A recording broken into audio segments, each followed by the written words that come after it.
talong na babae. Yan. Hiwa na natin kasi overlucky siya ba. So, fry natin siya with olive oil. Ayan.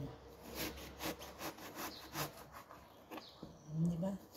Masarap daw ito siyang klase kasi babae.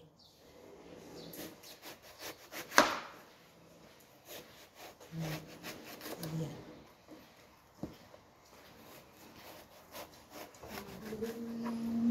Tapos, ibabad natin yan ng asin at saka suka para maganda siya, guys. See?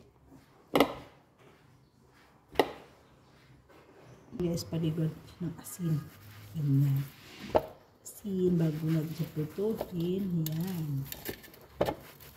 Asin. Ito yung girl na talong. Mas masarap yun. Kaysa sa lalaking talong. Next, we put the vinegar. Any vinegar, white vinegar or ano. And guys, babad natin yung konti. Ayan. Mas masarap siya. Ayan. Kaya natin ng ilang minuto yan dyan. Then after nito, lagyan natin ang water para mababad siya. Diba may anas to siya itim? Parang brown.